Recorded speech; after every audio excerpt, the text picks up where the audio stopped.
Oh, hello guys, welcome back to my channel if you have been here before. If you haven't, my name is Chloe, and as you can tell, I'm doing another murder mystery type vanishing people, you know, the usual. So a lot of people have responded to my last video and I had such a big response to it over all my social medias, and I just want to thank you all so much, because I was kind of nervous about posting it. I didn't know whether people would be like, oh, that's boring, or whether they'd be into it like I am, because I'm so paying to murder mysteries, it's ridiculous. And yeah, so I'm so glad that you enjoyed it, and thanks very much. So I'm here with my new video in regards to it. So this kind of could be a long one, it could also be connected to a few other videos. I'm kind of going to do it, maybe it's a 3-part video, 2-part video, whichever I can fit it into, because I don't want obviously these videos to be too long-winded, it would just be too boring. But yeah, I'm going to get straight into it. So I have been reading a book about the Vanishing Triangle in Ireland. If you haven't heard of the Vanishing Triangle, you should look it up, it's really interesting.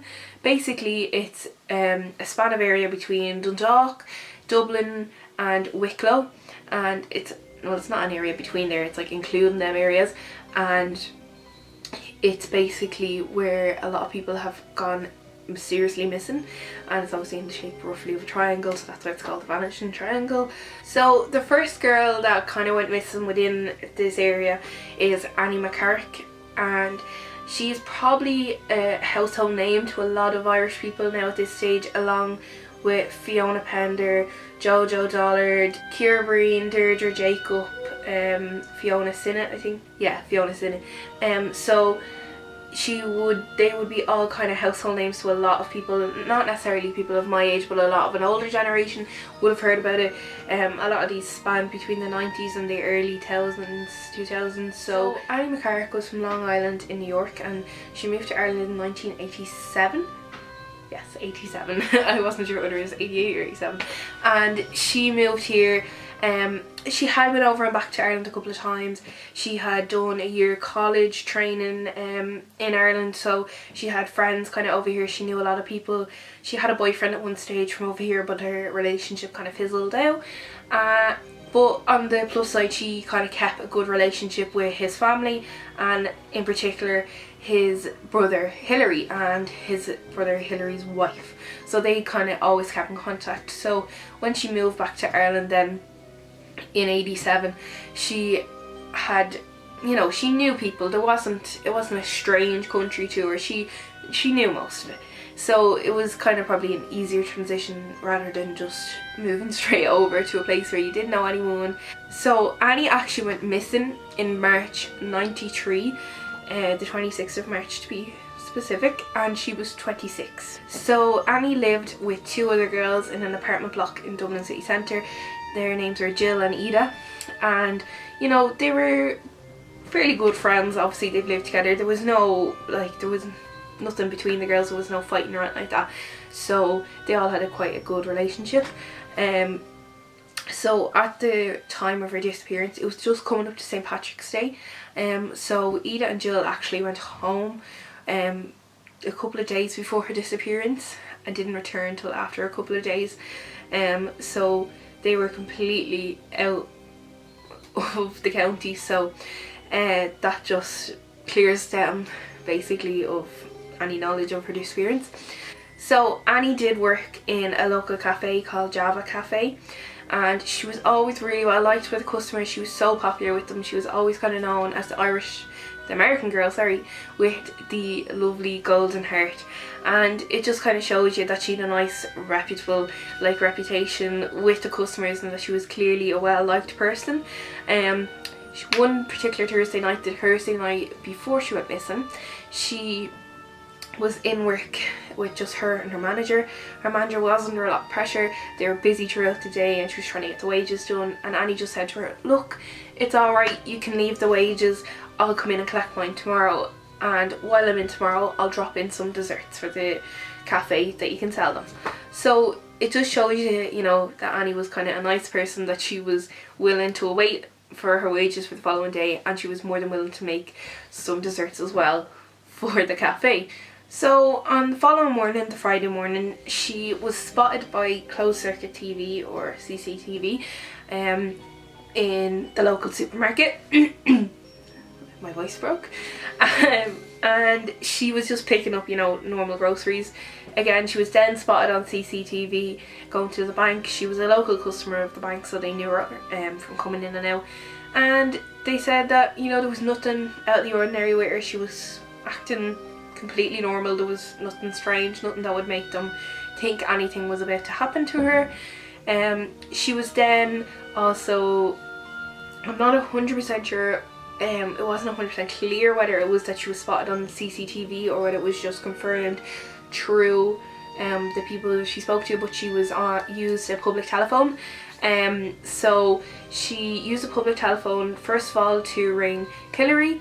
Yeah, Hillary, as I said, was her ex-boyfriend's brother, and she was just ringing to confirm that they were going to have dinner for that night. So she had organised with them to have dinner, and she was going to make dinner for them in her own apartment, and they were going to come up to the apartment and have dinner with her, and that was fine. So she had plans for that evening. She also then rang another friend called Anne, who she asked if she wanted to go for a walk with her. Annie liked to go out kind of on walk just towards like Enniskerry, and liked to go towards the Wicklow Mountains, and that she liked going out and seeing the scenery and stuff like that. So she rang her friend Anne, and her friend Anne unfortunately had actually injured her ankle, so couldn't come with her. But Annie said, that's fine, I'll go by myself, which wasn't unusual for Annie. So after her phone calls and that, so at approximately 1 p.m. she returned home to her apartment building. There was a brief exchange between her and a plumber that had seen her in the apartment building. He was carrying out work in the apartment building, and they just kind of greeted each other and that. So that's just another kind of timestamp, so it's certain that she was in and around that time in her apartment. After that, she has said to leave and head towards the bus stop, which would bring her towards Enniskerry, which would bring her towards the Wicklow Mountains for where she was going to have her walk or whatever for the evening. So as you can tell, she was quite busy throughout the day, so she didn't show up for work. No, she wasn't supposed to be in work, she was just going to collect her wages and that. So the manager said she didn't really pass any remarks of it because she didn't have to come in to collect her wages. She could do that when it suited her. So they kind of passed no remarks. So the bus driver actually was just pulling off as she went to run for the bus towards Enniskerry to go for her walk, and she ran after him and shouted at the bus driver, who eventually stopped, who recognised her from in and around the area, and he confirmed to the Gardaí that it was officially Annie McCarrick. And so she got on the bus, and he also has been quoted saying he would believe that if she hadn't caught the bus, that maybe she mightn't have gone missing, because she wouldn't have been able to go towards that area where she was last spotted. So it is just kind of a bit of a series of unfortunate events. She went alone because her friend Anne had damaged her ankle, so she was alone. She could have missed the bus, so that means she wouldn't have been in the area, so maybe she mightn't have went missing. It's hard to tell. It's a lot of what ifs. So Hillary obviously arrived for dinner that night, and there was no answer at the door. They thought it was quite unusual. They said, oh look, maybe she's out, maybe she got busy. So they went to a local pub and had a pint or two. Came back then after a little while and knocked on the door again, and they did kind of start getting worried then when there was no answer. You know, they thought maybe she just forgot about their scheduled dinner date or whatever, so they just said, look, they went home. Hillary and his wife then rang her mother to ask had mother been in contact with her, and she hadn't been in contact with her mother. She also rang work, Hillary also rang work, not the mother, to see if she had been in work, and they said no, that she never came in to collect her wages, blah blah blah, which was unusual again for her not to show up when she said she would. But you know, so they started to get a little bit worried then. But as I said, they probably just assumed, you know, she could have just forgot she could have been busy, whatever. So then as it was coming up to Paddy's Day, and I think I mentioned in the beginning, her two roommates Ida and Jill were gone home for that weekend, and when they returned home there was still no sign of Annie, and actually the shopping she had picked up in the local supermarket was sitting on the table or just inside the door from all the items she'd picked up, and there were a lot of perishable items, so like meat, eggs, stuff like that. So they really did think that she didn't know what was going to happen to her. Like, she didn't know that she was going to go missing, like it wasn't her plan to go missing type of thing.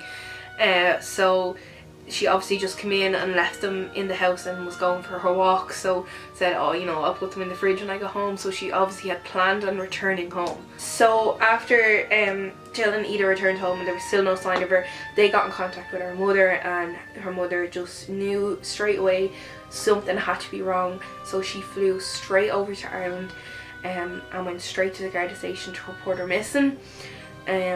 So I think it was a bit of a slow process because she was 26.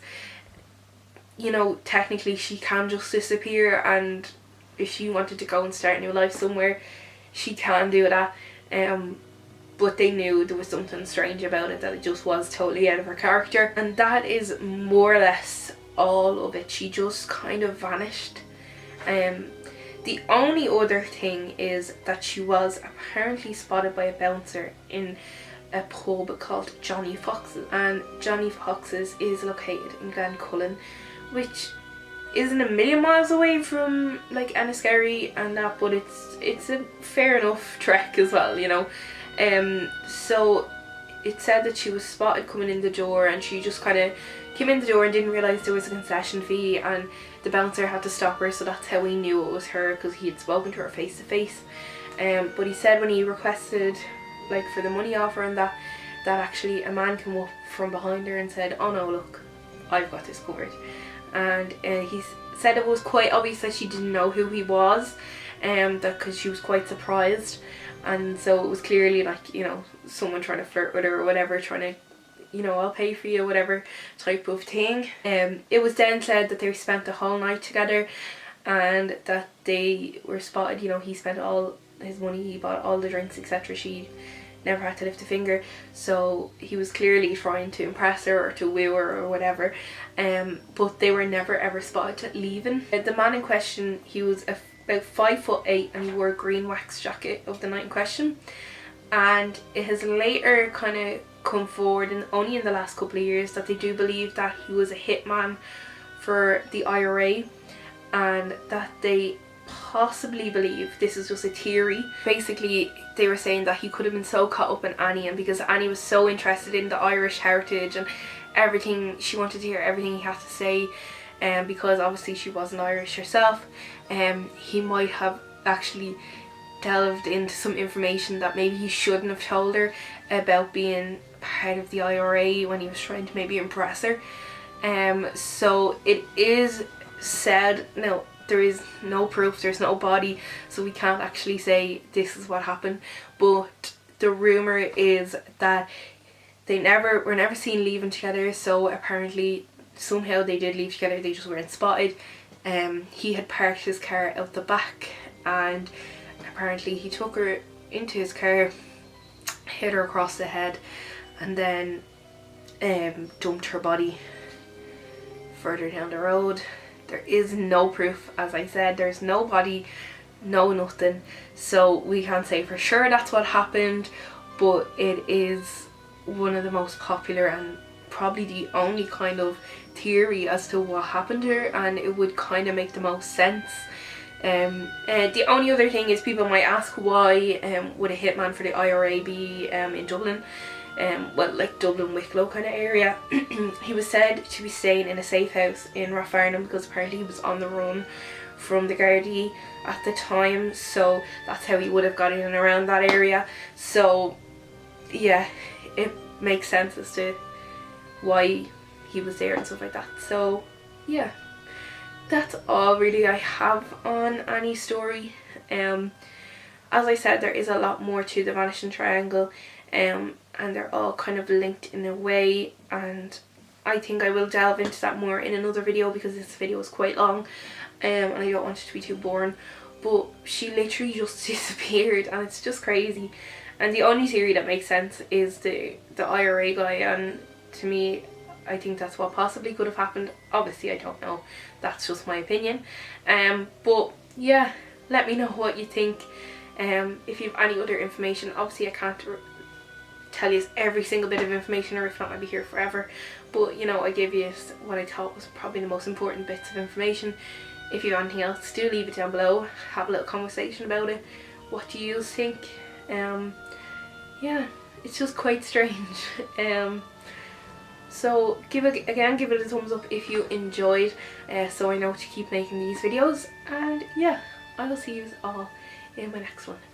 Bye!